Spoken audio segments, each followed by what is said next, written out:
करी है आज आपके लिए, जिसको हीमोग्लोबिन को लेकर के हमने बात किया। मैम ने इसको तैयार करके दिया है, तो मुझे आज इसको यही कवर करना है आपके लिए। तो तो तैयार हो जाइए। आपके बीच में मैंने हीमोग्लोबिन को ढूंढ निकाला है, और आपको इसके बारे में डिटेल बताने वाला हूँ, जिसको बोलते हैं हीमोग्लोबिन। तो हीमोग्लोबिन का जो शॉर्टकट है HB। तो चलिए मैं आपका वेलकम करता हूँ। आज मैं आपको स्पेशल हीमोग्लोबिन के बारे में बताऊंगा। ये इंफॉर्मेशन इतनी यूनिक इंफॉर्मेशन है, इतनी सटीक इंफॉर्मेशन है, जिसको जान करके आप अपना और अपनी सोसाइटी में बहुत बड़ा इनरोलमेंट प्लेस कर सकते हैं। तो चलिए मैं हीमोग्लोबिन का जो शॉर्टकट है HB, मैं आपको बताऊंगा कि हीमोग्लोबिन होता क्या है। कई बार हम बहुत कंफ्यूज होते हैं हीमोग्लोबिन को लेकर के। आज आप जानेंगे कि हीमोग्लोबिन क्या होता है, नॉर्मल रेंज क्या है, अभी मैंने आपको दिखाया थोड़ी देर पहले, कम होने का क्या कारण है। अगर हमारे बॉडी में हीमोग्लोबिन कम हो रहा है तो उसके पीछे रीजन क्या है। जब कोई आप कॉज पे काम करेंगे तो आप उसको फाइंड आउट करना बहुत इजी होगा आपके लिए। और हाउ टू मेक नॉर्मल, अगर आपका कम है तो उसको नॉर्मल कैसे करें, और क्या खाएं और क्या ना खाएं, एक पूरा 5 टॉपिक का रेंज है। मैं इसको 15 मिनट्स में कंप्लीट कर दूंगा। चलिए, अब मैं एक डायग्राम आपके बीच में आया है। जो हमारे रेड ब्लड सेल्स होती है, जिसको बोलते हैं RBC, ये तब समझेंगे जब मैं अगला आपको डायग्राम दिखा रहा हूँ। तो अगला डायग्राम देखिए क्या है। जो हमारा रेड ब्लड सेल्स होते हैं, आपको मैं आपको दिखाता हूँ। ये जो हमारा, ये जो दिखा रहा है, ये ये है हमारा रेड ब्लड सेल, जिसको RBC बोलते हैं। तो RBC खाली ब्लड में जो है हमारे पास, देखिए व्हाइट ब्लड सेल भी होते हैं और प्लेटलेट भी होते हैं। ये दिखने में एक इसका स्ट्रक्चर है। तो जो RBC होता है, उसमें क्या होता है हेमोग्लोबिन एक प्रकार का प्रोटीन है ना, मजे की बात। हीमोग्लोबिन क्या है, एक प्रकार की प्रोटीन है। और उसमें क्या है, हमारे सामने एक हेमा नाम से आयरन का बॉन्ड होता है। ये हमारा हेमोग्लोबिन का स्ट्रक्चर है। क्लियर हुआ? इसकी फोटो ले सकते हैं, आपको समझने के लिए बहुत बहुत आपको क्लियर मिलेगा कि क्या है। नीचे वाले डायग्राम से आप क्लियर समझ सकते हैं कि जो हेमोग्लोबिन है वो एक क्या, उसमें एक एक प्रोटीन, एक प्रकार का प्रोटीन है RBC। RBC के अंदर क्या होता है, हेमोग्लोबिन होता है। हेमोग्लोबिन का क्या है, एक प्रकार का प्रोटीन है। उसमें क्या है, एक प्रकार का आयरन है, जिसको हेमा बोलते हैं। तो इससे पहले अब ये डायग्राम समझ में आ गया। ऊपर वाला डायग्राम देखिए कि हमारा जो रेड ब्लड सेल्स एक चेन है पूरी तरह से, आयरन का और इनका RBC का। तो अब हम आपको क्या बताना चाह रहा हूँ, अब मैं आपको ये बताना चाह रहा हूँ, जो हेमोग्लोबिन है वो RBC जिसको बोलते हैं, हमारा जो स्ट्रक्चर है उसको बनाने में सपोर्ट करता है। हेमोग्लोबिन मतलब HB, RBC मतलब रेड ब्लड सेल्स को, उसके स्ट्रक्चर को बनाए रखने में मदद करता है। उसका स्ट्रक्चर जो अभी आपको सामने स्ट्रक्चर दिखाया था, उसको एज इट इज मेंटेन करने में सपोर्ट करता है। हमारी जो सेल्स हैं, कोशिकाओं को रेड करने में सपोर्ट करता है, लाल।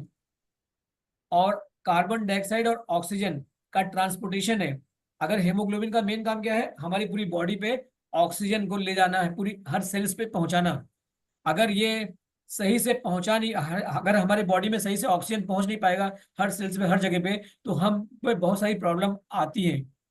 तो 3 पॉइंट्स हमने आपसे बताया कि हमने क्या बताया कि RBC जो होती है, हेमोग्लोबिन को सपोर्ट कर, हेमोग्लोबिन जो है सपोर्ट करता है इसको। और दूसरा हमारा क्या सपोर्ट करता है, जो रेड लालिमा होती है उनको सपोर्ट करता है। और ऑक्सीजन और कार्बन डाइऑक्साइड का ट्रांसपोर्टेशन करने में सपोर्ट करता है। तो जो नीचे वाला जो थर्ड लाइन है, मैं इसको थोड़ा सा और आपको क्लियर करता हूँ। देखिए थर्ड लाइन क्या क्लियर हो रहा है कि जो ट्रांसपोर्टेशन होता है, जैसे हमने सांस खींचा तो हमारे लंग्स में आया, और लंग्स में से ऑक्सीजन, जिसको ऑक्सी हीमोग्लोबिन बोलते हैं, वो पूरे बॉडी में जाके ट्रांसफर करता है हर टिश्यूज में। क्योंकि अगर हर टिश्यूज, हर जगह हमारे बॉडी में ऑक्सीजन नहीं गया या वहां तक नहीं पहुंच पाया, तो वो बॉडी के पार्ट्स पे सही से काम नहीं कर पाएगा। हमारी बॉडी वो पार्ट्स सही से परफॉर्म नहीं देगा। और फिर क्या करता है, उन पार्ट्स में से जो जहाँ ऑक्सीजन पहुंचाया है, उन पार्ट्स में से जितने कार्बन डाइऑक्साइड है उनको लेके चलता है, ले चल के फिर वापस उठा करके लंग्स को वापस देता है। फिर हम जाके उसको एक्सहेल कर देते हैं। है ना, कितने मजे की बात। ये ट्रांसपोर्टेशन करने के लिए ये वो जरूरी होता है। तो कितना इंपॉर्टेंट है आपका हेमोग्लोबिन। अगर हमारे ऑक्सीजन और कार्बन डाइऑक्साइड सही से ट्रांसपोर्टेशन ना हो, तो आपको मैं एक बताना चाहूंगा, ज्यादातर लोग कि जो इस दुनिया में जो नहीं रह पाते हैं, वो सही से ये सर्कल पूरा ना हो पाने की वजह से उनका रेस्पिरेशन कहीं से वीक होता है, सांस की समस्या से बहुत अधिक लोगों का जो है इस दुनिया को छोड़ के जाने का कारण बनता है। उसके बाद जो नॉर्मल रेंज है, हमने आपसे बताया था, एक मैंने इसको डिटेल बता दिया है कि 12 से 18 वर्ष में ये होता है, 18 वर्ष में जाकर के नॉर्मल 12 से 15 हो जाता है। और महिलाओं में, पुरुषों में जो है, बच्चों में ये 12 से 18 और 18 से ये। लेकिन जो आपको रेंज बना है वो कॉमन, वो नॉर्मल रेंज था, ये आपको नॉर्मल एज वाइज हमने बना दिया। और बच्चों के जो रेंज क्या होती है, नॉर्मल जो बच्चों जब 1 मंथ से कम होता है उसका सबसे अधिक होता है 10 से लेके 20, 2 से 6 महीने में 9 से लेके 14, 2 साल में जाके 10 से 13, और 6-12 के आगे एवरेज आ जाएगा। मतलब जैसे जैसे हमारी बॉडी ग्रो करती जाएगी वैसे हमारा हेमोग्लोबिन पूरी तरह से नॉर्मल होता चला जाएगा। ये बच्चों के रेंज में बताया, हमने आपको तीनों रेंज में कवर किए।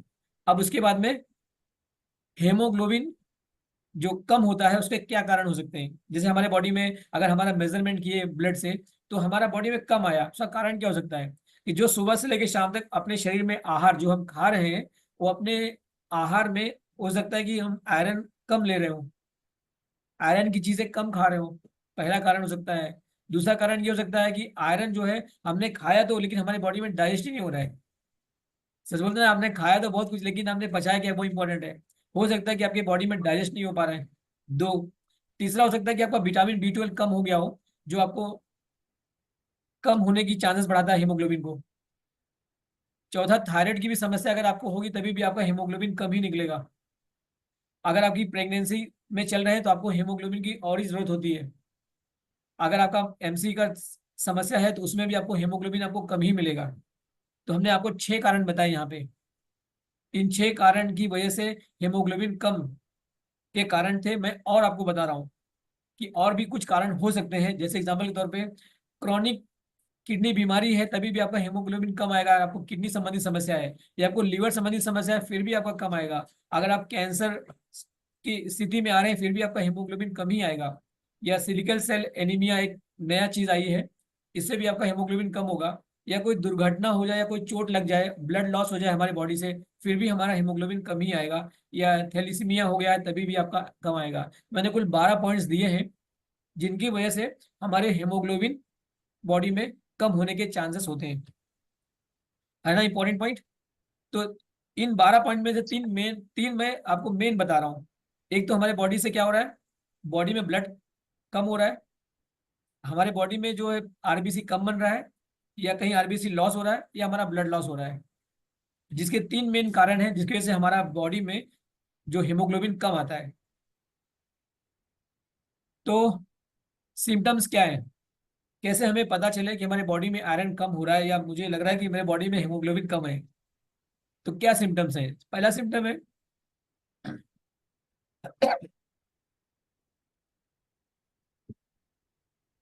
आपको थकान कम हो रही है, आपको थकान लग रही है, जरा सा भी कुछ करते हैं चलते फिरते हैं थकान आ जाती है, आपको बहुत कमजोरी महसूस हो रही है, या आपको रेस्पिरेटरी प्रॉब्लम, सांस की प्रॉब्लम हो रही है, जो आपका हार्ट रेट जो आ रहा है वो कम हो रहा है, 70 से 100 के आसपास का जो आपका जो अनियमित जो दिल की धड़कन है उसमें फ्लक्चुएशन हो रहा है। त्वचा पीली हो जा रही है, जिसको पीलिया बोलते हैं, सर में दर्द, इम्यूनिटी भी कम हो जाती है। ये सब सिम्टम होते हैं हमारे बॉडी में हेमोग्लोबिन कम होने का। अब एग्जाम्पल के तौर पे अगर हम बात करें, देखें, तो कुछ ब्लड टेस्ट हैं हमारे पास जो हम ब्लड से कराते हैं। जैसे आपको हेमोग्लोबिन बॉडी में कम है, तो कम होने से आपको क्या होगा, एनीमिया होगा, जिसको हम CBC ब्लड टेस्ट, कहीं से भी अगर आप ब्लड टेस्ट करवाते हैं CBC करवा लें, बहुत कम बजट का होता है, तो आपको पता चल जाएगा आपका ब्लड का लेवल क्या है। अगर आप 10 जो एवरेज है मेल और फीमेल में, और उससे नीचे आते हैं, दैट मीन्स आप एनीमिया के शिकार हो चुके हैं। ये बहुत ही कॉमन आज समय में प्रॉब्लम है एनीमिया का, और एनीमिया CBC से पता चल जाएगा। और ऐसे कुछ 8 टेस्ट लिखे हुए हैं जो ब्लड से हेमोग्लोबिन के लिए कराते हैं, जैसे पेरिफेरल ब्लड सिमर, आयरन लेवल चेक करने के लिए, हेमोग्लोबिन ये वाला, विटामिन B12 के लिए, लीवर फंक्शन के लिए, किडनी फंक्शन के लिए, थायराइड फंक्शन के लिए। ये सब कुछ टेस्ट है जिनको जरूरत पड़ने पर हमारे बॉडी पे कराई जा सकती है। लेकिन अगर बेसिकली अगर आप हेमोग्लोबिन टेस्ट कराना चाहते हैं तो आप सिर्फ CBC करा लें। CBC से आपको पता चल जाएगा कि आपको एनीमिया, आपका जो लेवल क्या है, और आपका लेवल कम हुआ दैट मीन्स आप एनीमिया है, अगर आप बराबर मेंटेन है दैट मीन्स आप फिट है, फिर आपको कोई एक्स्ट्रा जरूरत नहीं है। अब जैसे जो कुछ खास बीमारियां होती है, जैसे एनीमिया जो नंबर 1 पे होती है, मतलब आरबीसी कम आपकी बॉडी में कम हो गया है, और एक दो बीमारी और ब्लड डिसऑर्डर है, या पोलिस्टीमिया है। ये क्या होती है, ये ब्लड रिपोर्ट में निकल के आती है आपको क्या निकला है।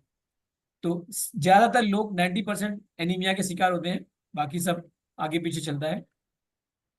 अब डाइट में हम क्या लें कि अपने हेमोग्लोबिन अगर हमारा कम आ रहा है तो उसको कैसे बेटर करें।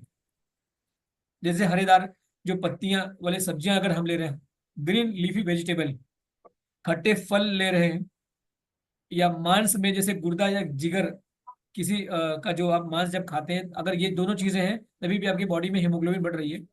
अगर आप मछली यूज कर रहे हैं फिर भी आप हीमोग्लोबिन में ग्रोथ ले सकते हैं। अंडे की जर्दी में भी आप फायदा मिल जाएगा, शुगर के गन्ने में भी आपको मिल जाएगा। ड्राई मेवा अगर आप ले रहे हैं जैसे खजूर, तभी भी आपको उसमें मिलेगा। बीन, नट्स या सीड्स का इस्तेमाल कर रहे हैं तभी भी आपको हेमोग्लोबिन में डाइट अपने रेस करने में आपको सपोर्ट मिलेगा। ये 8 मैंने आपको डाइट दिया है, अगर आप किसी का हेमोग्लोबिन कम लग रहा है तो उनको रेस करने में ये आपको सपोर्ट मिलेगा। अब सवाल आता है कि इसका इलाज क्या है। अगर मान लो हम डाइट से भी पूरा नहीं कर पा रहे हैं तो हमें क्या होगा। तो सबसे पहले अगर आपको खाने में अगर वो चीज़ पूरी नहीं हो पा रही है, पर्याप्त मात्रा में चीज़ें, तो आपको फट से आयरन टैबलेट्स पे जानी है। टैबलेट्स या सप्लीमेंटेशन, आपके बॉडी में एनीमिया या इन सब चीज़ों से बचने के लिए आपको क्या चाहिए, आयरन की टैबलेट्स यूज करनी है या सप्लीमेंटेशन चाहिए। विटामिन B12 की डिफिशियंसी है तो जरूर टैबलेट चाहिए, क्योंकि मोस्टली 90% से ज्यादा लोगों में विटामिन B12